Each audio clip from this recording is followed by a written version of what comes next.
Week 12 of the NFL season is in the books. The Titans beat the Colts to reclaim first place in the AFC South. In Foxborough, the Patriots upset the Cardinals. They stay alive in the AFC playoff picture. Tyreek Hill goes crazy in Tampa Bay. Chiefs take care of the Buccaneers. On Monday Night Football, Carson Wentz struggles again. The Seahawks are trending upwards.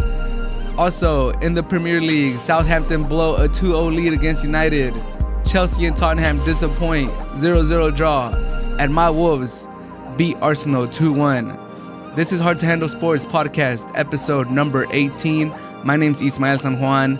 Let's get started. First and foremost, I just want to start off this episode by saying rest in peace, Diego Armando Maradona. We found out about his tragic death last week. Just wanted to pay my condolences to the people of Argentina, to his family, to the football world. We lost a legend. We lost an icon. He was one of the first truly world-renowned soccer stars. The things he could do on the pitch with the ball on his foot is second to none. The way he dribbled past players, the charisma he had, the personality he had, the way he carried himself, the way he looked out for, the lower class people. He was always like anti-establishment. No matter what he did in his good and his bad and his flaws, he always remained true to himself. And I think we could all appreciate that. Someone that doesn't change because of the fame. For good or for bad, there were some things he could have changed and maybe he'd still be here, but that's not for me to discuss. I just want to remember him as the legend that he was, as the icon that he was, as the people's person, the people's champ. I know people in Argentina thought of him as a god, and I saw a lot of tributes to him. I know how devastated the people of Argentina are. They really lost one of their heroes, one of the people that they looked up to, one of the people that got them through a war. And it's just crazy to think about. I know the football world as a whole is devastated. I know it took me by surprise. I'm a little too young to have really seen him play live or remember him playing, but even I know like the impact he had on the sport and what a great soccer player he was, and just the charisma, and he couldn't go anywhere without being recognized. And every room that he walked into, everyone knew who he was, no matter his diminutive size or whatever. He was the biggest person in the room, and that's just the way he was. So just rest in peace, Diego Armando Maradona. You lived a good life, in my opinion. You made Argentina world champions. You made the people in Napoli love you. The people in Argentina adore you. It's just so sad to see you go so young, but just rest in peace, Diego Armando Maradona, and that's that. But also, Raull Jimenez had a very tragic injury this weekend, so get well, Raull Jimenez. Wish you the best of wishes, best of recoveries, and I hope you're back on the pitch pretty soon. But now with that out of the way, let's get started. NFL Week 12 is in the books. We had some great games this weekend. As we usually do, the NFL is great entertainment every weekend, and this weekend was not the exception. Quickly, let's just go through the scores for Week 12. Today of the recording, it's Wednesday, December the 2nd. We had some Thursday night games. We had the Thanksgiving games to start off the week. Texans took care of the Lions 41-25. Watson and Fuller went off. We just found out that Fuller is suspended for 6 games because of performing enhanced drugs. So he's probably going to miss out the rest of the season. Disappointing to see him go out like that, but he had a great game. Washington take care of the Cowboys. The Cowboys are a mess. Bills 27, Chargers 17. Bills are still in the lead in the AFC South. AFC East, I mean. Titans take control of the AFC South. They beat the Colts 45-26. I'll go into that game in a little bit. Vikings 28, Panthers 27, Browns 27, Jaguars 25. Giants 19, Bengals 17. Giants take first place in the AFC least. Patriots 20, Cardinals 17. Dolphins 20, Jets 3. Falcons 43, Raiders 6. That was a crazy upset. What's happening with the Raiders? They're falling apart. Saints 31, Broncos 3, 49ers 23, Rams 20. Rams below a chance to keep up in the NFC West. Chiefs 27, Buccaneers 24, Packers 41, Bears 25, Seahawks 23, Eagles 17. And later on today, the Ravens and the Steelers are going to play their long postponed game. It got moved from Thursday to Sunday to Monday to Tuesday and now to Wednesday. So we'll see how that plays out. But the first game that caught my attention this week, first game of week 12 that caught my attention, Titans versus Colts. They both came in at 7-3, tied for the division lead. Colts had beaten them 2 weeks ago in Tennessee, and now they were playing in Indianapolis. It was a great game, Titans versus Colts. The game started off hot, 14-14 after one. It looked like it was going to be a back and forth. It looked like it was going to be, one of those divisional games. You know how divisional games are. No matter the records, they have this cliche that they always say is when two divisional teams play against each other, you could throw out the records because it's a divisional game. And for the most part, it's going to be a close game. And that's how the game started, 14-14. And then in the second, that's when the floodgates opened for the Titans. They scored 21 points in the last 6.5 minutes of the second quarter of the first half. And they finished out the half 35-14.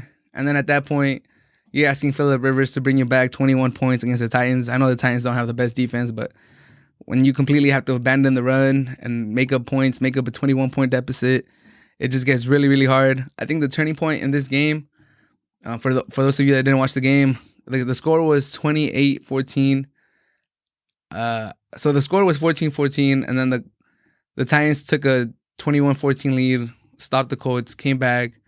They had They had 4 minutes to go in the around 4.5 minutes to go in the second half, the second quarter, first half till halftime, and they had 4.5 minutes to go, and they ran Derrick Henry up the gut 5 times, and they scored to take a 28-14 lead.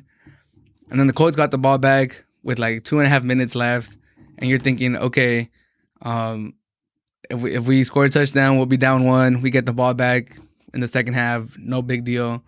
Or if anything, if we go down at the half, 14 points, not a big deal. We get the ball to start the second half. If we score then we're just down 7 points. I think that's what the Colts should have been thinking. But they struggle to get anything going, and then they have to punt the ball back to the Titans. And then I think number 49 of the Colts, special teamers, punches number 49 of the Titans, and they give up a return, and then they give up an extra 15 yards because of the unsportsmanlike conduct. And then 49 gets thrown out, and now the Titans have a small field to go. They're already on the Colts side when they get the ball. They have I think a timeout or 2 left, and they have a minute to play with. And now they're up 14, and they probably would have just ran the ball and probably gone to the halftime with the 14-point lead. But with the return yards and the penalty yards, they're already on the Colts sideline, so they're like, all right, what the hell? Let's just go for it. Let's just see if we can score another touchdown. And they do in that last minute and 20 seconds that they have. They get a long completion, and I believe it was Tannehill that ran it in, and they scored 35-14 at the half, which is crazy because with 6.5 minutes left, the score was tied 14-14, and then the Colts blink and they're down 35-14. And then the Colts just never got back into it. They couldn't muster enough offense. They couldn't get anything going. And I think that was the turning point. The turning point was that penalty. Maybe they would have still lost, or maybe it was already 28-14. Maybe they wouldn't have came back from that. But they would have had a chance. They could have gone to halftime, adjusted, put a good drive to start the second half. And then, once it's a one-possession game, you never know. But 35-14 is a way different conversation at halftime. You're down 21 points. You got shut out in the second quarter. You allowed 21 points in 6 minutes. It just really probably killed the morale. It just got the game too out of reach. And it reminded me of the first matchup on week 10. The game shifted on a special teams play too. The score was 20-17. The Colts were up 3 points, and then they blocked a punt, and it got returned for a touchdown. And then the Titans missed a field goal, and they went down and drived and scored another touchdown. So quickly, the game was 20-17. block punt, return for a touchdown, missed field goal, and then the Colts go on the drive. And then the Titans blink, and then the game's 34-17, and it's pretty much done. I think that's what happened on the Colts this time. They blinked, and they're down 21 points, and at that point, it's like, whoa, like, how are we going to come back? Can we come back? And then it's too late. Couldn't get anything going. Derrick Henry had a crazy game, 178 yards, 3 touchdowns. I think Tannehill had talked to the media, and he said that they were watching his carries the last few weeks because, they wanted to save him for the second half of the season. It looks like now they're not watching his carries. They're going to run Derrick Henry. They're going to let him get as many touches as he can. And I think Derrick Henry, just because of his physique, how big he is, how he's built, he's strong. He's a strong running back. He's special running back. I think they can run him. Just run Derrick Henry. Just feed the beast. Feed the locomotive. And they rode him to 178 yards and 3 touchdowns. Colts had no chance stopping him, especially because they were without their key offseason signing, DeForest Buckner. I believe he was on the COVID-19 list. So Derrick Henry carried the Titans. Tannehill played a clean game. He had no turnovers. And I think Derrick Henry should get some MVP considerations. I know it's a quarterback driven league. It's a quarterback award, basically. Almost every single time that MVP gets awarded, it's a quarterback. But Derrick Henry should get some consideration, especially the Titans finished strong. They're 8-3 right now, so possibly 13-3, possibly not 12-4. If they finish 12-4, and Derrick Henry is a leading rusher, and he has the most touchdowns as a running back, he should definitely get some MVP consideration. But some excuses for the Colts. If I'm to take it easy on the Colts, they were without their starting center, and that's especially important when you have a non-mobile quarterback like Rivers who can't move. I could outrun Phillip Rivers, and I'm not fast at all. They were without their top running back, Jonathan Taylor, the rookie. He actually had one of his better games the week before against the Packers. He had like 90 yards rushing, which may not sound too impressive, but he hasn't had the best of rookie seasons, so that was something that he was going to build on, and unfortunately, he couldn't play. And like I said, they were without DeForest Buckner, so their defensive cog, right down the middle, they lost him. I saw this graphic. We'll try to put it up. If you're just listening to this, I might have to put the link on the description so you can click on it if you want to see it. But the Colts defense with DeForest Buckner and without DeForest Buckner is like night and day. It's like two different defenses. I think he should get, just because of that, he already plays great, but just because of that, he should get some Defensive Player of the Year consideration. But hopefully the Colts get Jonathan Taylor and DeForest Buckner back in the coming weeks. Hopefully next week. I'm pretty sure COVID protocol, they should be able to get on the field next week if everything goes well. And hopefully they get their starting center back. I think he had like an ankle injury or something. So that's 3 key starters that they missed. And especially in the division game when things are so close and things can shift so quickly, I think that really helped. That really hurt them. That really hurt them. But yeah, it was a good game. It was good for the Titans. The Titans had been struggling as of late. They hadn't played their best football, and they put like a good 4 quarters together. It was special teams played good. Defense surprisingly played really good. They kept the Colts in check, and the offense looked good. Run Derrick Henry for the Colts. Just like I said, their defense is what's been carrying them this year, and without DeForest Buckner, they're a completely different defense.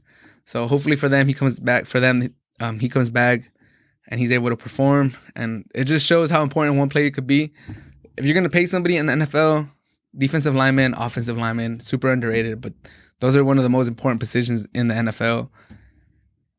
And as far as their schedule, the Colts are 1 game behind the Titans now.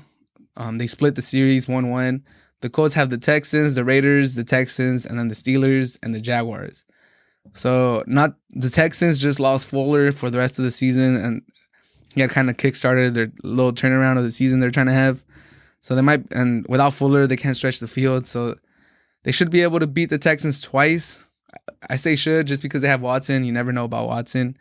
The Raiders just blew a game to the Falcons, so we'll see how that goes. Steelers is the second to last week of the NFL season, so we'll see if the Steelers are still fighting for something. If they have the first place secured, the Colts might get a cakewalk, or they might not be trying. And then they have the Jaguars. The Jaguars are the Jaguars. So, I mean, they have a couple games in there, Raiders, Steelers, that could go either way. And then they should beat the Texans, and they should take care of the Jaguars. But we'll see. The Titans, they do have a 1-game lead now against the Colts, but they play the Browns next. The Browns are 8-3. They're tough. They're not the best on offense, but they have been maybe one of the best running backs in the league. And if Mayfield plays good, they could be trouble. And then they play the Jaguars, the Lions, the Packers, and the Texans. So the Browns and the Packers, those are the 2 games that the Titans have to look out for, and just take care of the Jaguars, Lions, and Texans. I did have the Colts winning the division. It's looking a little harder now that they lost to the Titans, but they still have a chance to win it. The Titans, I think with this win, they position themselves really good to win the division, or at minimum make the playoffs as a wild card. And I had predicted that they wouldn't make the playoffs this year, so it looks like they're on their way to shut me up. And Derrick Henry, I should have never doubted Derrick Henry. He's having a great season, probably the best running back in the league. Him and Cook. And as far as running backs, because Kamara runs pretty good, but he's great out of the backfield catching. But yeah, that was the Colts versus the Titans. Great game. Titans looked like they stopped their little slump they were going on, turned their season around. Colts couldn't build on their Packers win. Second game I want to talk about. The Cardinals came into this 6-4, and the Patriots came in at 4-6. And the Patriots had just lost the weekend before to the Texans. And everyone thought their season was over, myself included. I was like, okay, like they should have built on their previous wins, but they didn't. Ugly, gritty, tough win by the Patriots, 17-20. They upset the Cardinals. Like I said, like when I mean ugly, it was ugly. This is an ugly victory. The Cardinals had more passing yards, more rushing yards, more first down. They had a better third down percentage. They won the turnover battle 2-1 and had the ball for 8 more minutes. So they controlled the ball. They had more time of possession, and yet the Patriots still won. Let me repeat that one more time. Like, because they always break down, they always tell you, like, to win games, you got to win the turnover battle, control the clock, and convert third downs to keep the drives going. So the Cardinals, more passing yards, more rushing yards, more first downs, better third down percentage, and they won the turnover battle, and they had the ball for 8 more minutes, and they still lost. Crazy. Honestly, it still baffles me how the Patriots pull this off. What's it called? They had like 69 yards passing for the game. Cam Newton struggled to get anything going. The offense looked ugly, and yet they still found a way to win. And the one note I have from this game is special teams and defense. Don't you ever underestimate the impact that special teams can have on a game and defense. But special teams put the Patriots in position to score twice. The first Patriots touchdown came after a long kickoff. Cardinals, they got the ball at the Cardinals 46 yards to go. When your offense is struggling, it's amazing. Nothing better for an offense that's struggling than a short field. And then the defense came up with a huge goal line stand to keep it 10-7. 10-7, I believe in the second half. They stopped the wide receiver at the 1 yard line. They had called it a touchdown, and then they reviewed it and he was down. And then the Cardinals went for it on 4th down, and they stopped Drake at the 1 yard line, held it to a 10-7 game. And then they had a long punt return that was supposed to be a touchdown, but there was a flag for a defender turning around and getting a block. So it wiped out the touchdown. But they got a field goal out of that, short field again. I think they only gained like 15 yards, and they're already in field goal range. And then batted ball. Kyler Murray was trying to get this pass, and then the defensive lineman raised his hand, batted up in the air, interception, and then they got the ball at the Cardinals 31, another short field, and then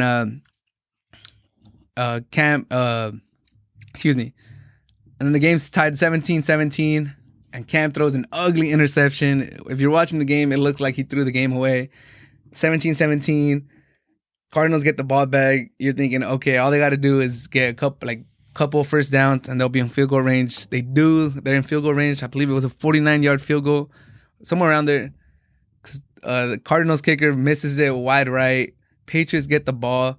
They do nothing on first down. They do nothing on second down. 3rd and 13. Cam Newton keeps it, runs for a first down, gets the 3rd and 13. And then the rookie, Isaiah Jimenez, hits him in the head, hits him as he's exiting the field. Personal foul, 15-yard penalty, helps the Patriots up. They move the ball up. They get into field goal range, and Nick Folk hits the game winner, and the Patriots escape. And the Patriots keep their season alive. They go up to 5-6. It's still a long road ahead for the Patriots. They have a lot of teams ahead of them. The Raiders, the Titans, or the Colts now. The Raiders, the Colts, the Browns. Who's the other ones? The Dolphins. And one more. The Bills. No. Who's the other AFC? The Ravens. Yeah, they have the Ravens. There you go. Ravens, Colts, Raiders, Colts, Browns, Dolphins, Raven. The point is they have 5 teams. They have 5 teams ahead of them. Ravens,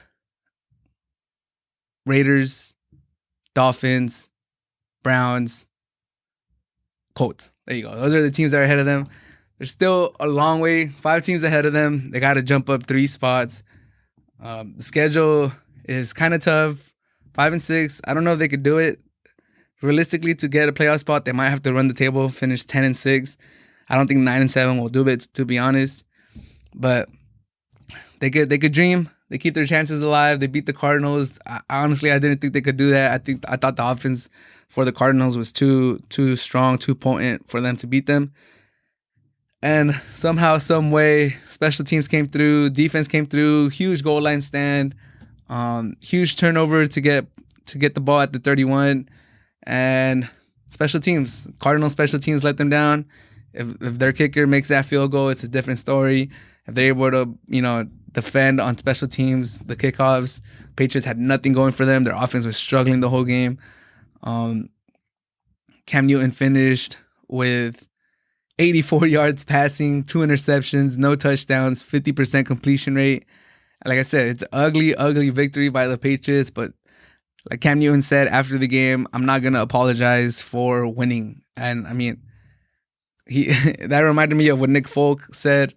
Nick Foles said earlier when the Bears were like 5-1, and he's like, "Oh, I would rather win ugly than lose good," or like I would rather play ugly and win play ugly and win than play good and lose. And we saw how that turned around. Like everyone said, that's not sustainable. You can't do that for the whole season. And lo and behold, I think since he said that, they're 0-5, they're 5-6, they're out of the playoff picture. I think, same thing for the Patriots. Is this sustainable? I don't think so.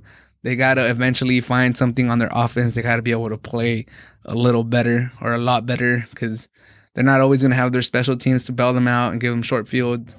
And the defense isn't always going to make a goal line stand at the 1-yard line.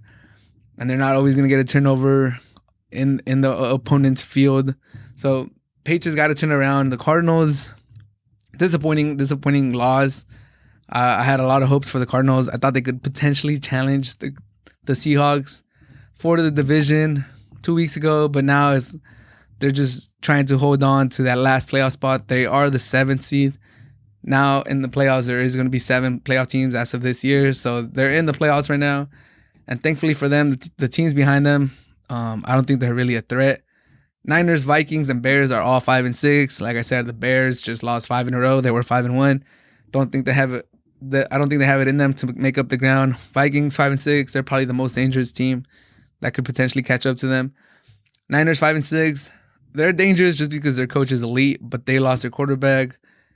They lost a lot of people on defense, and they're in a tough division. So I don't see them, making up that much ground in the division they play. So Cardinals should still be fine as far as playoffs, but these type of losses should not be acceptable. Year 2 of the program, so maybe you could get away with it. Going forward next year, the year after that, These are the type of wins the Cardinals have to win with Kyler Murray as their quarterback if they want to be a real elite team. But Cardinals have Rams, Giants, Eagles, Niners, Rams. So the Rams twice, the Giants, the Eagles, and Niners. 3-2 should be enough in the NFC this year to make the playoffs. Because then that would mean either the Vikings, the Niners, or the Bears have to go 4-1. And I don't believe any of those teams is going to go 4-1. So 3-2, just beat the Giants, beat the Eagles, and beat the Niners. And we should be good. The Cardinals, and maybe split with the Rams. I think they could beat the Rams, but we'll see. And the Patriots, they're not done yet. Chargers, Rams, Dolphins, Bills, Jets. Should beat the Chargers and the Jets. Rams, Dolphins, Bills.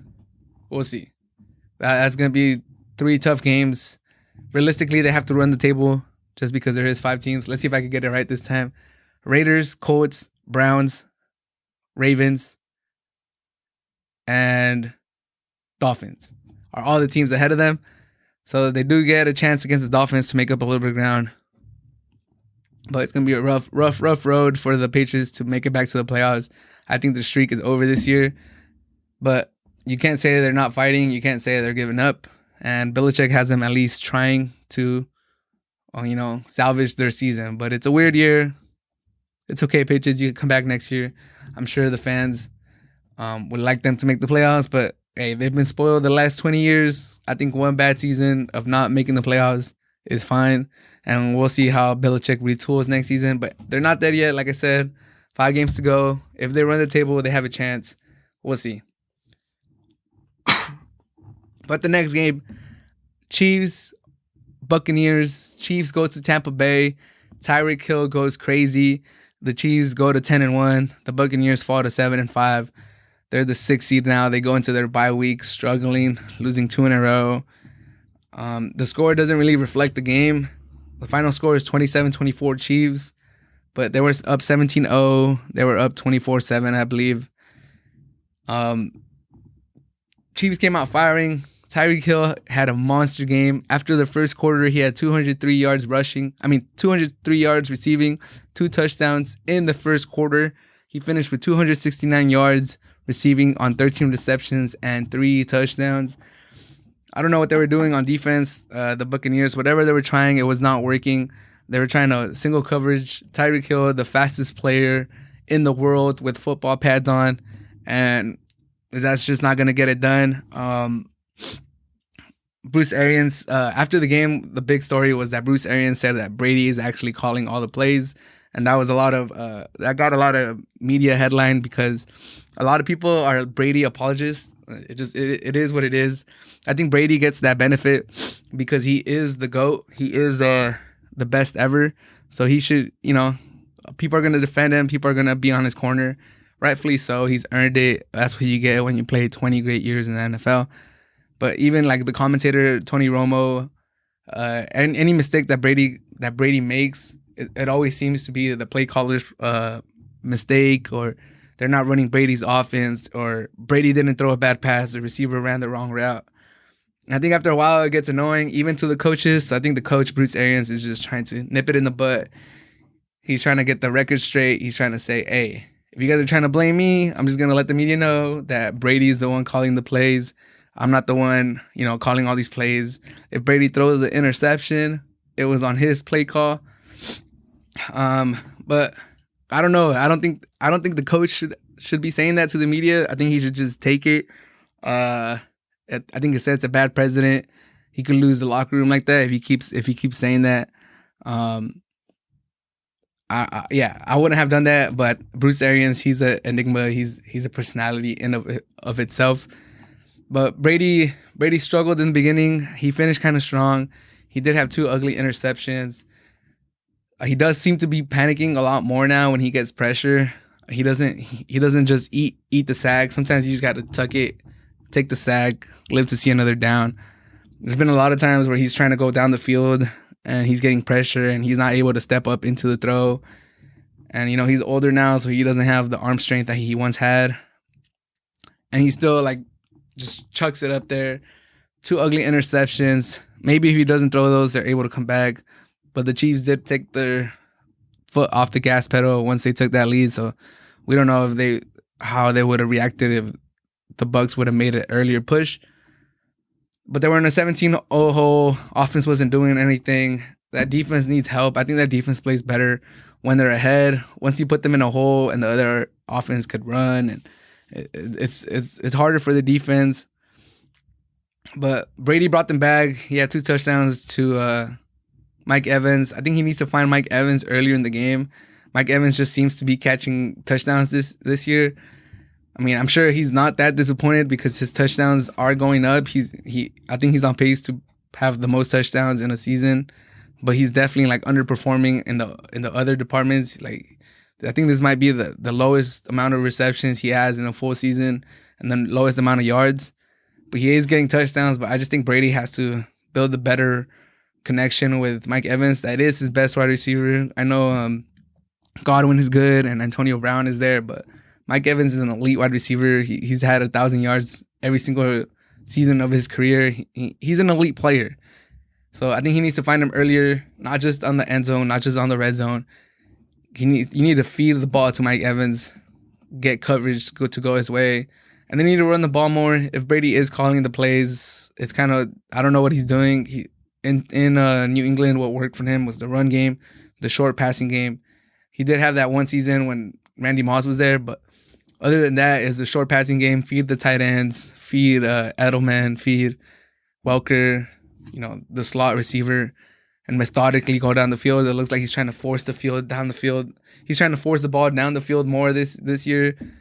I don't know if it's to prove a point, to say he still has it at 43, but the Buccaneers have a bye week coming up. They have to take a good, hard look at themselves and see what they want to do for the rest of the season, because a lot of people had them going to the Super Bowl, especially in the middle of the season when they were hot, when they were firing on all cylinders. People had them going to the Super Bowl, and now they've been struggling. They've lost some games here in the last 4 weeks. So after their bye week, they have the Vikings, Falcons, Lions, and Falcons. And they should be favored against all of them. Vikings, Falcons, Lions, Falcons. They should, by no means, if they close out 4-0 and finish 11-5, that shouldn't be surprising to anyone. This is a pretty soft schedule to end the season. And they have a bye week. Week 13 bye week. One of the furthest bye weeks of the season. So I think it'll be good for Brady to recover.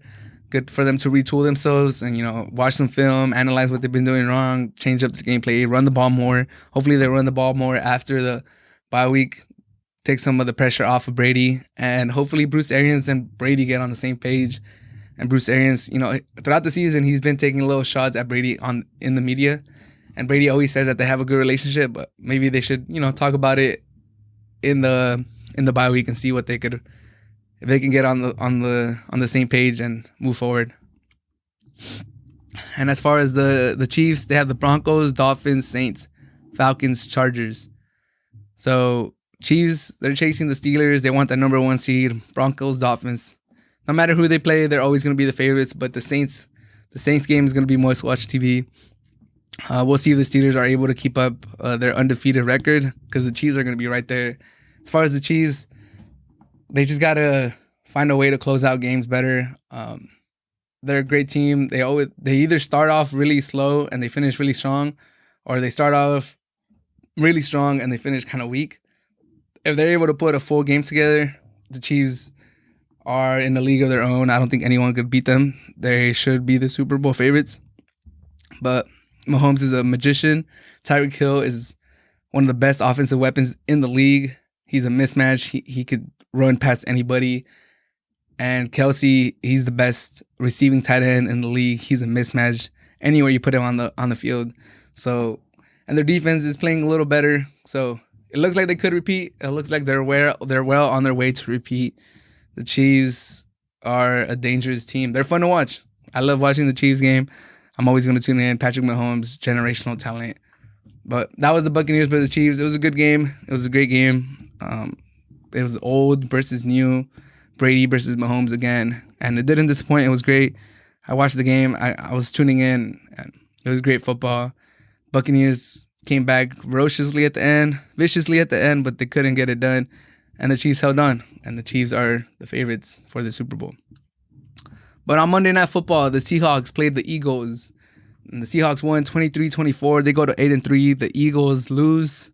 They came into this week first place in the East. They drop all the way to third.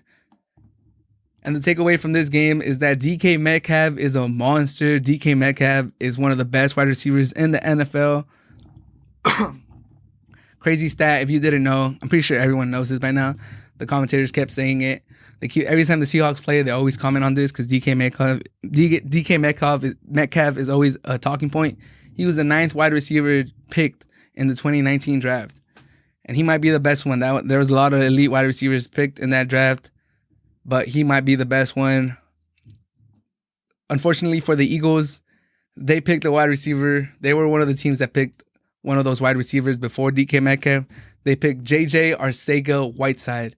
He was selected ahead of DK Metcalf in the second round, and he has 2 catches for 45 yards this season, so they're not really getting their best return on their investment. And DK Metcalf, 10 catches, 177 yards in this game. For the season, he has 58 receptions, 1,039 yards, and 9 touchdowns. Is a crazy stat line. He's having a ridiculous second year in the NFL. He's turning into one of the best wide receivers in the NFL. And I think one of the storylines for this game was Jim Schwartz, the defensive coordinator for the Eagles, pregame went up to DK Metcalf and gave him like a slight. He kind of gave him a compliment, but not really. He told him that he's a great wide receiver, but that he was with the Lions when they had Megatron, and that DK Metcalf is a good wide receiver, but he's not Megatron yet. And I don't know what he was trying to do. I don't know why he had to mention that. I think he could have said it differently. He could have been like, "Oh, you're one of the greats is Megatron, and you remind me of him," or something like that. But the way he said it, that you're good, but you're no Megatron, that's just putting fuel to the fire. You're just firing up DK Metcalf, one of the best wide receivers, and you have small cornerbacks that can't really keep up with him, and it was clearly visible to everybody during the game. 10 receptions, 177 yards. Jim Schwartz didn't have the best, wherewithal to know what was going on. I think maybe you could say that after the game, when you see the score, like, you don't want to give one of the opponent's elite players more motivation to go out and just wreck your defense, especially when you're the defensive coordinator too. If it would have been like an offensive guy, maybe it would have been different. The wide receiver coach, or maybe Peterson, if he would have gone up to him, you're like, "Oh man, you're not Megatron, but you remind me of him." I don't know. Coming from an offensive guy, maybe that it comes off a little bit different. But when it's the defensive coordinator of the team and the coach is offensive minded, so he's the one responsible for the defense. No one really has that much input in it. It's his show. I think that just adds a lot of motivation to DK Metcalf. And you saw it in the game: 10 receptions, 177 yards. Slay had no chance against him. After the game, they asked Slay if they should have helped him, and he was like, "No, what are you talking about? Are you crazy? Like, I got him." Like, but no, you didn't. You didn't have him. Jim Schwartz and your defense combined didn't have him. No one had him basically on Monday Night Football. DK Metcalf had himself a game, and the Eagles as a whole, they're falling apart. Carson Wentz, I don't know what happened to him. Oh my God, he's struggling so much. His decision making is worse than Jim Schwartz pregame. The only reason I remember there's 2 reasons why I remember Jim Schwartz. He's a defensive coordinator when the Eagles won the Super Bowl. So shout out to him. He coached a pretty good game against the Patriots that day. And then I remember his time with the Lions and Megatron. The one thing that's like ingrained in my head is when they lost to the 49ers, and then Jim Schwartz went to meet Jim Harbaugh in the middle of the field. And I think Jim Harbaugh gave him a pat in the back a little too hard. He kind of shoved him in the back. And I guess Jim Schwartz was already like in the heat of the moment. He was too hot. He didn't like the little push he got on the nudge he got on the back. So he went after Jim Harbaugh and he like stomped his foot and he wanted to fight him. It was pretty funny. It was jokes. There was a lot of jokes going on that week. So it's good to see Jim Schwartz back in the headlines again. And again, for not the right reasons. He should have never said that to Megatron, in my opinion. I mean, not Megatron, DK Metcalf. And there you go. You paid for it, Jim Schwartz.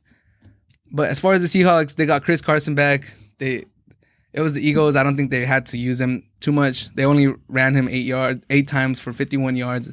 He got his touchdown. Carson's back. He runs ferociously. He always finishes runs like strong. So good to have him back if you're a Seahawks fan. The defense is stepping up. It looks like they're getting more pressure every week. Dunlap was a great trade. I'm going to keep saying it every week because every week he gets pressures. And I think he got a sack this week. So good for Dunlap.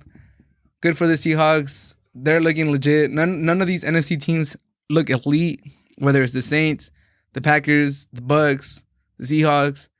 None of them look like they have a full team, like a full top to bottom team. But the Seahawks are turning it around. They still have that offense. They got Chris Carson back. Their defense is stepping up. They're getting pressure. And they have a soft schedule. So they could build a lot of mojo, a lot of confidence going into the playoffs. Giants, Jets, Washington, Rams, Niners. They could run the table. We'll see. They could potentially end up with the first spot in the NFC. I'm rooting for the Seahawks. I really like the Seahawks. They were my Super Bowl pick before the season. I had the Chiefs and the Seahawks meeting up in the Super Bowl. And I had the Seahawks winning. We'll see if that happens, but they're well on their way to make the playoffs, be a top 2 seed, potentially get a bye week if they could snatch up that number 1 seed from the Saints. But we'll see. Good job for the Seahawks. Defense looks like they're turning it around. Take it with a grain of salt, though, because it is the Eagles, and the Eagles are a mess. The Eagles can't protect Carson Wentz. He's the most sacked quarterback in the NFL. Their wide receivers can't get open. They're all a mess. Fulham, JJ, Arceta, Whiteside, whoever's out there, you can't get open. Ertz is hurt. He's not the same tight end that he once was. He's getting older. He was a matchup nightmare back in the day. Now he's not. Schultz, their other tight end, he's all right. He's cool, but Wentz has no protection. He has no weapons. The running game struggles at times. And with all that being said, Wentz is playing terrible too. The decisions he's making, he's playing hero ball. He's holding on to the ball too much. He's making terrible throws. I don't even know what to say with the Eagles. They've been playing terrible this whole season, but people still thought they were going to win the division just because out of all the teams, the one team that you could possibly trust was the Eagles, especially after last year when Wentz carried them to the division title, even though they had a lot of injuries. And this season they have a lot of injuries, and the rest of the division sucks. And the division has gotten injuries. Prescott is gone, so you would think that having Wentz on a 4-year, $128 million contract in the division, and the Washington football team has Alex Smith coming back from a broken leg, and the Cowboys have Andy Dalton, and they lost their quarterback for the season, and the Giants have Jones, who's lackluster at best, and he's hurt now. You would think that the Eagles would be the team to make it out of the division. You would think that the team that paid their quarterback 4 years, $128 million, would be the favorites. But nope, they keep struggling. They lost their division lead, and I don't think they're going to make it back.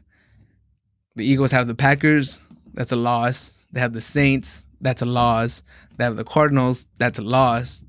And then they finish with the Cowboys and the Washington football team. So they're going to be 0-3 in these next few weeks. I don't see them beating the Packers, the Saints. Those are 2 teams at the top of the conference. And then the Cardinals are going to be fighting for their playoff chances. So I don't see them upsetting the Cardinals. Thankfully for them, the rest of the division sucks. So I think the rest of the division should be in the same boat by the time they play the Cowboys and the Washington. So it could come down to those 2 games. Hopefully it doesn't. Hopefully one of these other teams picks it up and that those games are out of reach for the Eagles. Because they're what? The Eagles are 3-7-1. And they're about to lose 3 games in a row. So they'll be 3-10-1. If they're still alive and they're 3-10-1, Lord have mercy. What is going on with this division? But the Wentz contract is one of the worst contracts in the NFL. It hasn't even kicked in yet. It kicks in next year. They can't move on from Wentz. They owe him too much money. You can't bench him because he's owed 30 plus next year. He's owed 30 plus the year after. And if you cut him, if you bench him, you're just having like a fifth of your salary cap tied up to a benched quarterback, to a failed experiment. And it's sad to see. Eagles, I used to root for the Eagles sometimes. I like Dawkins. I like Westbrook. I like their Brown. I like, they had a lot of players that you could root for. I like McNabb. I like Deshaun Jackson. I like Macklin. I like Vic. I even like Kevin Cobb sometimes when he played good. Brent Selig. I'm not an Eagles fan, but I did root for them sometimes, especially in that division. They were like the easiest team to root for as a neutral, because I'm not going to root for the Cowboys. I'm not really going to root for the Giants. The Washington, who roots for Washington if you're a neutral? That's not really a team somebody roots for. The Eagles were that team that if you're neutral, you kind of pick them, in my opinion. And so they're struggling. It's looking bad for them. It's looking bad for Wentz. It's looking bad for Doug Peterson. It's looking bad for that organization. Thankfully, they got a Super Bowl out of it like 3-4 years ago, so they could ride that into the sunset. But it's looking bad for Wentz. It's looking bad for Peterson. I think they need Peterson looks like he's on his last legs.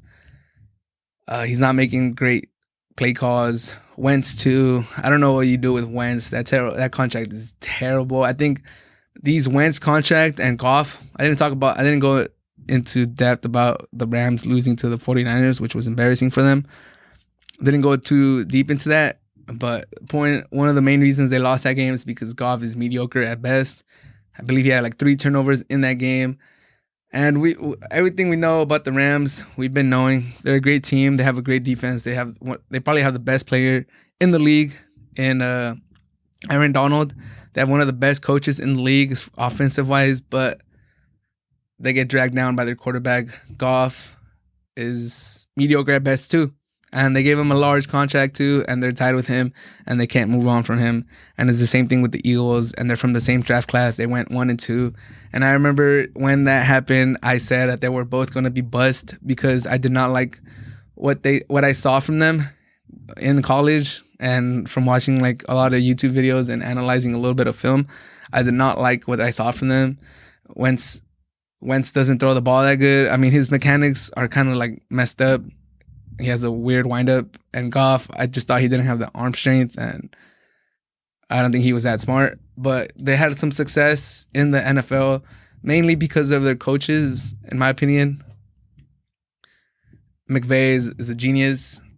I mean, we all know Goff would throw for like 300 yards, and like 250 of those would be run after the catch. So, I mean, we all know what's going on here.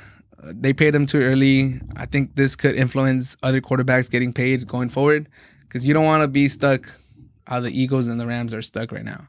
The Rams potentially have a Super Bowl window right now. They're still in a Super Bowl window. They have Aaron Donald. You're always going to be in a Super Bowl window, or kind of if you have Aaron Donald on the defensive side, just put something competent on the other side, and your coach is great on offense, and you still can't get it done. It's frustrating. It must be frustrating for LA fans, for Rams fans.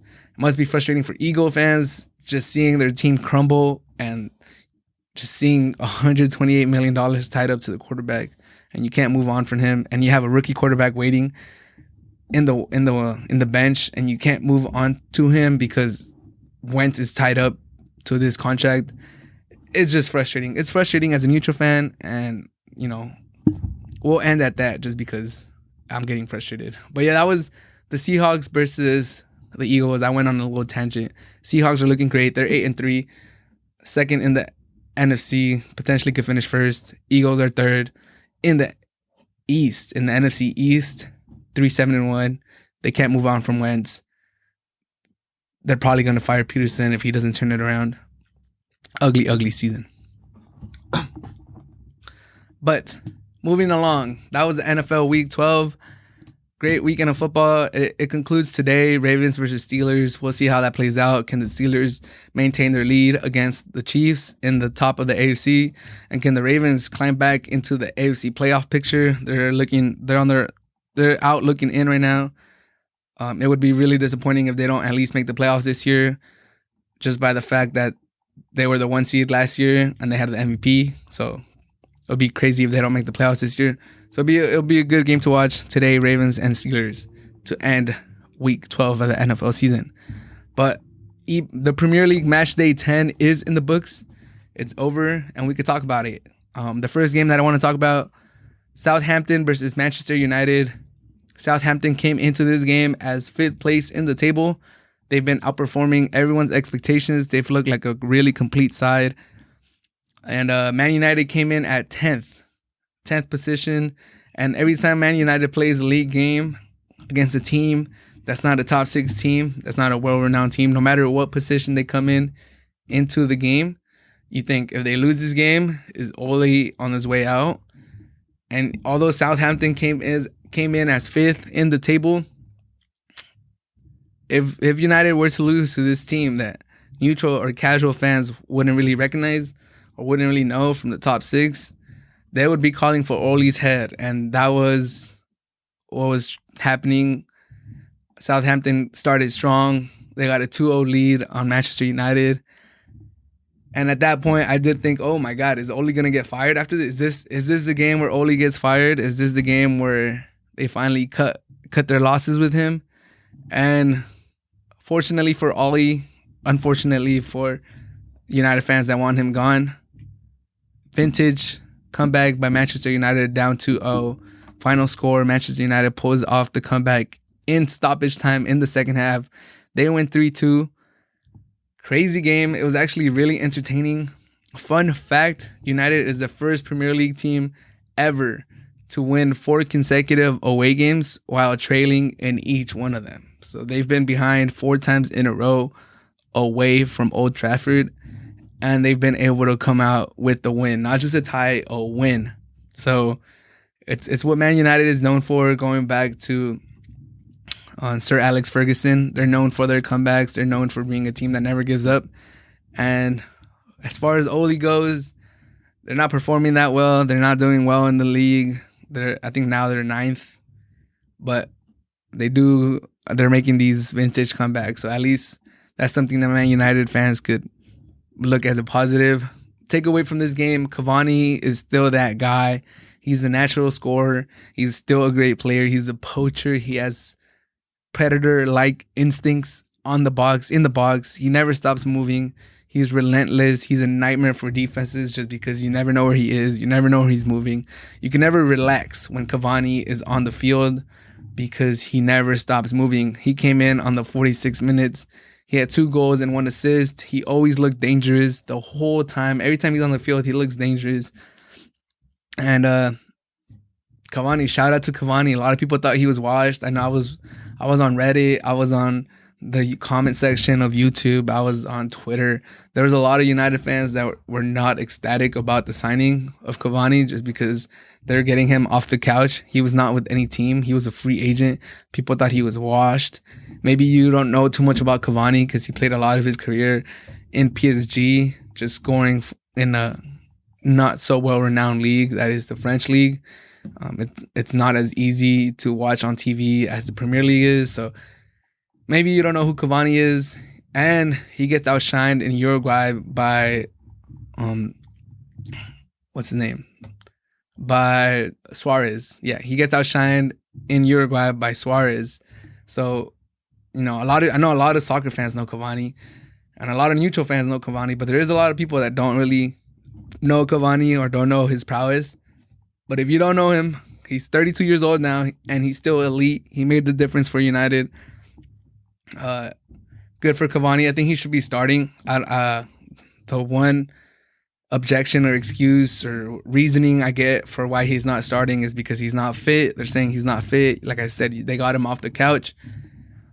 But he looks fit to me. And the 46 minutes that he played yesterday, the 44 plus stoppage time minutes he played yesterday, he looked dangerous. He looked like he was always moving. He looked good with the ball on his foot.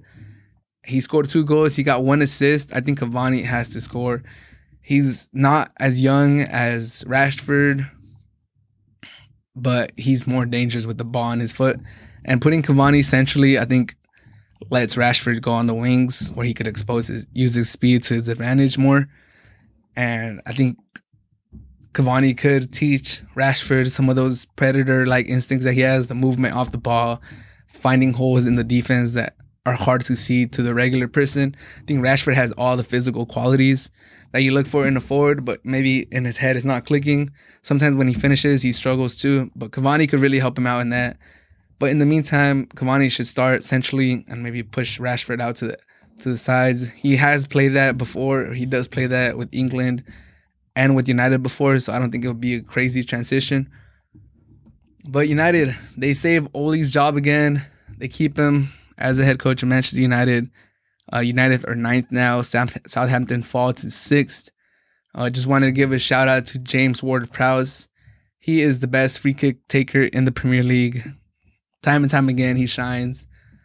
He scored a beauty of a free kick, bending it over the wall, curling away from De Gea. He even got De Gea hurt. De Gea hit himself on the post, hurt his knee. We'll see if De Gea is fine. They had to take him off at halftime. They put in backup keeper. A lot of people are saying this is the chance to move away from De Gea. He hasn't had that bad of a season this year. He hasn't really had that many mistakes this year, so maybe I don't agree maybe with that too much. You could move away from him if you want to, but he's still a quality keeper, so maybe you keep him in. You see how he comes back from injury. But vintage game by United. I like what I saw from them, especially in the second half, especially with Cavani in there. And I think you need to play Cavani because he brings goals, he brings movement off the ball, he could assist. And with the defense that United has, with the lapses in concentration that they have sometimes, I think United has to score 2-3 goals every game if they want to win games and move up the table. They're not going to be a team that gets clean sheets, in my opinion. They just don't have the concentration. They don't have the players back there to expect clean sheet after clean sheet, even playing against lesser of teams. So put Cavani up there and let's try to get a goal fest going for United. Outscore every team. That's the way they could win. But United, as far as United go, they have West Ham next. Should be a good game. West Ham have been playing pretty good. And Southampton have Brighton next. So we'll see if Southampton could continue their hot start, bounce back after losing to United. The Southampton head coach after the game did say that it's not frustrating that they lost to United. If anything, it's encouraging for Southampton the way that they played against United, and it shows that their program is working and that they're heading in the right way. Agree with him. Southampton, it's good to see them up. They've always been a team that produces a lot of talent for the Big Six. They've been like a farmer for the Big Six. Their best players always get poached away from them. So good to see them in the top half of the table, and hopefully they could come back against Brighton next week. Chelsea played Tottenham this week. Match day 10, Chelsea versus Tottenham was the marquee matchup of the week. They drew 0-0. Whoever won this game would have gone top of the table, but unfortunately they drew to a 0-0 draw, and Tottenham keep their top place in the Premier League. I think by goal differential, they have a better goal differential than Liverpool, so they keep the top of the table. It was supposed to be the game of the week, but it was rather underwhelming. There wasn't too many chances. There wasn't too much excitement. Tottenham kind of sat back and invited Chelsea, and Chelsea could not pick them apart. Mourinho, after the game, had a quote that resonated with me. He said, because they played in Chelsea, they played at Chelsea's home field, and he said, "A draw here normally is a positive result. To stay on top of the league is also a positive thing. And my dressing room is unhappy." And then he said, "It's a complete change of mentality. It's a complete change of personality." And I think Mourinho has brought that to Tottenham. Basically saying, we drew at a tough place. We went to Chelsea and we came away with a tie. And that's always good when you go to a opponent like Chelsea and you don't lose. And they drew and they were able to keep their top of the table position. So they should be happy. And he said that they're not happy. So I think Mourinho has brought that mentality, that personality to the team, or they're not just happy with the draw. They're not just happy being top of the table. They want to win every game. They carry themselves as a team that should win every game. And I think Mourinho has brought that to Tottenham. I think before him, Tottenham kind of always felt as they were the smaller team. That like just getting any result or being top four or being even close to top four was acceptable or was a good thing. Now with Mourinho there, they have bigger goals. They're fighting for bigger goals. They have bigger ambitions. I think it's good for them. I think Mourinho is that guy. He brings that toughness to any locker room that he comes to. He always has grit, and he's always not afraid to stand up for his players in the media. And then he called them ponies. He said they asked him if they were a contender for the title, and he said that they're not even a horse, that they're a pony. I think that's just Mourinho playing the media, being smart about how he carries himself, not putting too much pressure on his team. I think he likes being the underdog. He likes having his team compete as underdogs, but then he does bring like expectations to them. So he carries his team as underdogs because he knows that it ignites them and it gives them an edge. And then he's not complacent with ties and just being top of the table. He wants more and more for his team. So good for Tottenham. They have back-to-back clean sheets against City and Chelsea. That's impressive no matter what team you are. If you're able to shut out Chelsea and City on back-to-back weeks with the type of players they have, with Chelsea breaking records on the signings they had this year, bringing Werner, what's his name? Having all these players that they have at their disposal and keeping a shutout against them. And then City, we all know how City spends. Sterling, De Bruyne, impressive roster they have to keep clean sheets against those teams. Vintage Mourinho. People say he parks the bus, but I think his tactics are usually always on point. As far as Chelsea, Tammy Abraham did have a couple of chances that he could have done better. They were for the most part shut down by Tottenham, but they did have some chances. I think Abraham could have put one or two away, but in typical Abraham fashion, he didn't finish those attempts. I think Tammy Abraham is not Chelsea quality in my opinion. He's built like a freaking goddess. He has a great physique. He's fast. He looks like the prototypical 9 that you want, modern 9 that you want, but he's not that good at finishing. He's a little clumsy with the ball in his foot. I don't know. Well, hopefully he's still young, so he could get better, but I don't think he's the solution for Chelsea at the number 9. And at Werner, I mean, you could put both of them together, or you could put Werner on the side. But I think Tammy Abraham should be like slowly weeded off the starting lineup or getting minutes, in my opinion. But Wendy has been a great signing for Chelsea. He made a couple saves against Tottenham, but there was a couple plays that like resonated with me.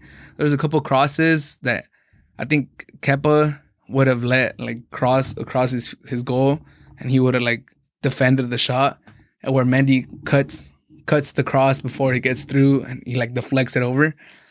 Small stuff like that Mendy does just brings a lot of safety or like a lot of calmness to that defense. And they've had more clean sheets with him at the goal than they ever did with Kepa. And there were a lot of saves that Kepa could have done that he never did, if that makes any sense. Like, he conceded the goal, and it's not really Kepa's fault, but you would expect more from Kepa. Or, like, if you were an elite keeper, that's something that, like, an elite keeper could have stopped. You can't really fault the keeper for not stopping it, but you kind of like want more from him. It's like, okay, like if you would have had a little better positioning, or if you would have reacted a little quicker, you could have gotten to that. Like, I'm not going to blame you, but I wish we had somebody that could save that, if that makes sense. And that's what Mendy has been for Chelsea. He's getting to those saves that Kepa couldn't get to. And I think that's good for Chelsea, and it's good for their title chances. And if they could get their offense going, and if they could get Pulisic back, they're going to have a real chance to make some noise this season. And overall, I think Chelsea was pretty satisfied getting a tie. They're third in the table, 10 games in. I think they're like 1 point behind top of the league. So I think it's a good result for Chelsea. They're 2 points behind. They're 2 points behind the leaders, and I think they should be happy. It's going to be good for them. They're still within striking reach. Their defense has looked better. They're getting clean sheets now. Mendy has been good for them on goal. And I think their offense is going to come as the season progresses. So good for Chelsea. Good for Tottenham. Lackluster game overall. Disappointed. It wasn't the matchup that most people wanted to see, or the results, the display, the entertainment that most people wanted to see. But it was still a decent game.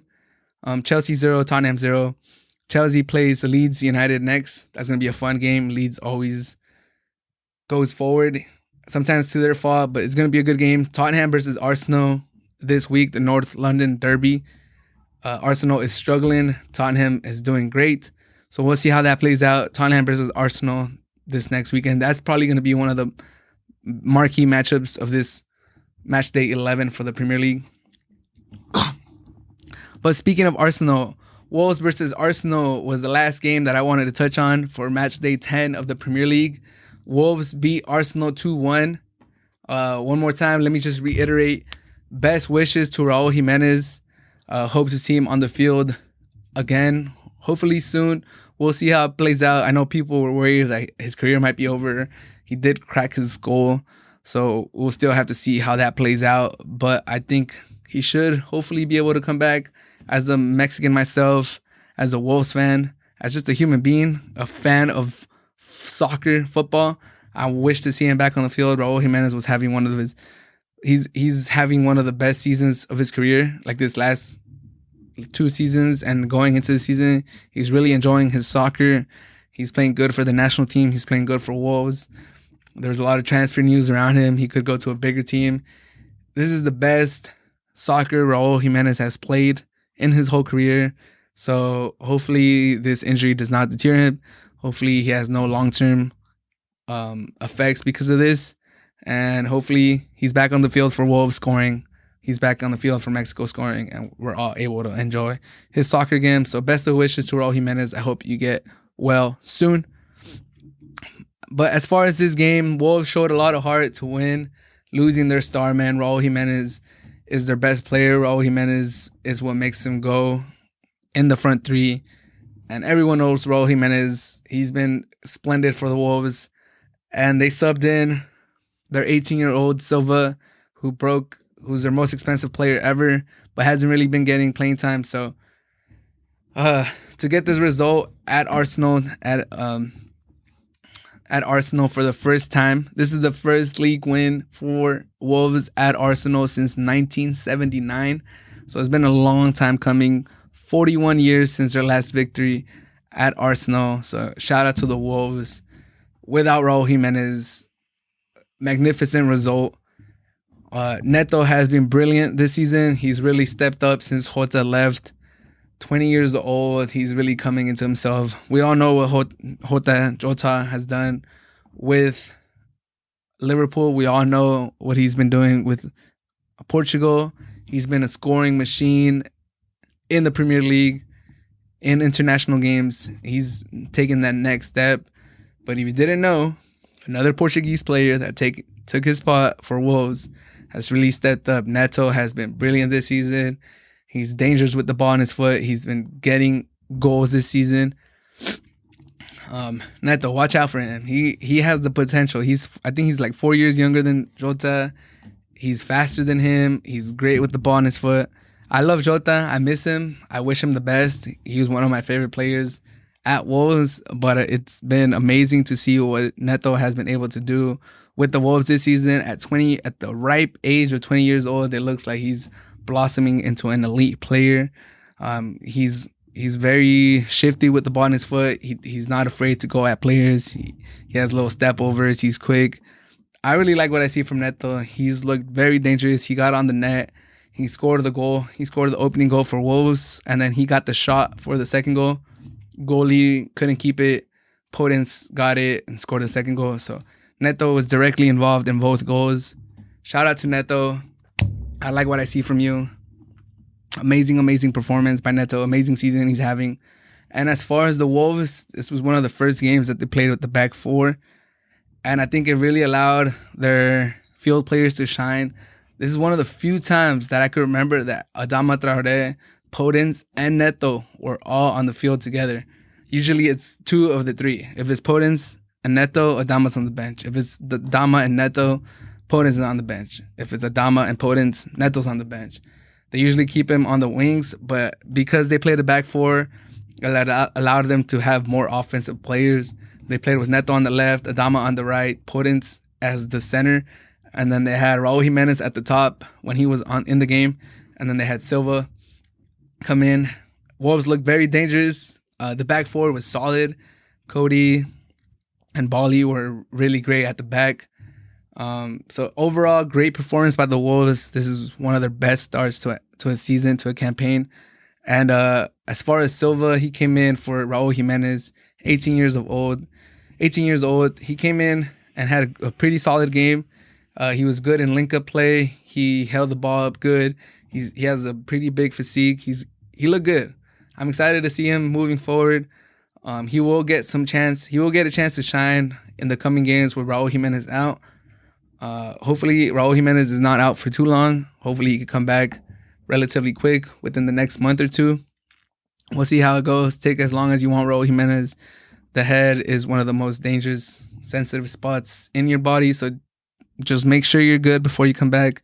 And hopefully Silva could shine in your time out. 18 years old. The Wolves invested a lot of money in him. So I'm excited to see how that plays out. As far as Arsenal, they're really struggling. This is the worst start ever. This is the worst Premier League start ever for Arsenal after 10 games. It's 13 points out of 10 games. Unacceptable for Arsenal. What looked to be a promising season has quickly soured. Before the season started, I predicted Arsenal would finish top 4. I'm looking like a clown right now because of that. They did win the FA Cup. They did win the Community Shield. And that had people excited. That had people thinking Arteta was the man for the job. It looked like Arsenal was on their way back to being a competitive main character in the Premier League. They were going to compete for the top 4. They were going to go back to their old ways of winning. And that has quickly been soured. People are forgetting about those victories. Aubameyang can't find the back of the net. He has 1 goal in 10 games. It kind of looks like he doesn't want to be there sometimes because of his lack of effort or just the way his body language is not right. I don't know what's going on with Aubameyang. There was this video too of Arteta where he's coaching a player. I think he's about to make a sub and he doesn't know what he's going to tell him. He's just thinking. And then he tells him what comes to his head. And people are making fun of Arteta that he's just making stuff up on the fly as he goes. And it was pretty funny. I hope he's not doing that. I hope he's actually using his tactics that he works on through the week. But it was just a funny video. But this season has not been funny at all for Arsenal. Honestly, probably the one thing they could do is just get Aubameyang to start scoring goals. They can't score goals to save their lives. It just looks like a rough season for Arsenal. That top 4 finish that I predicted, cancel that. I revoked that. I did not say that. I might have to take down the clip just because it's not going to happen. I can tell you right now, no matter how good Arsenal turn their season around, which that's even in doubt. I don't even know if they will. They're not going to finish top 4. They're not going to finish in Europa League either. It looks pretty dire for Arsenal right now. And they have Tottenham up next, and Tottenham should beat them.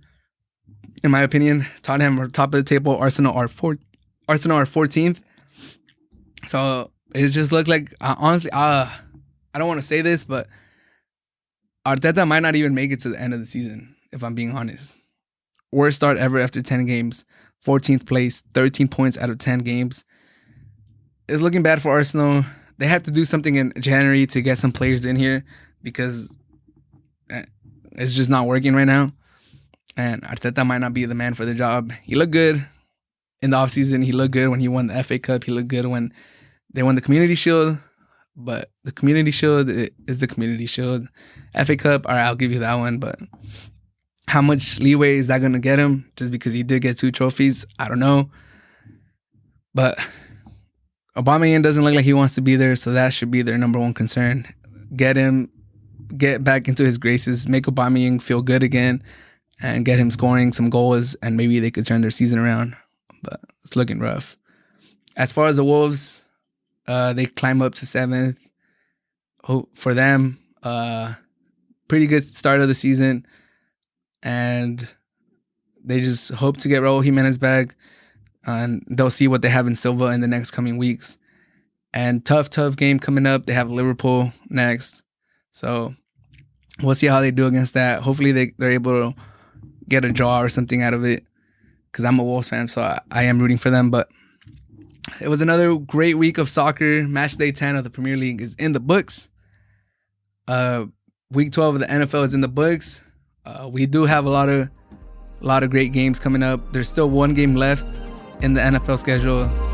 Ravens versus Steelers is later on today. But yeah, this has been episode number 18 of the Hard to Handle Sports podcast. My name is Ismael San Juan. Thank you so much for listening. Thank you so much for being here. And I just want to end it with rest in peace, Diego Armando Maradona. Thank you.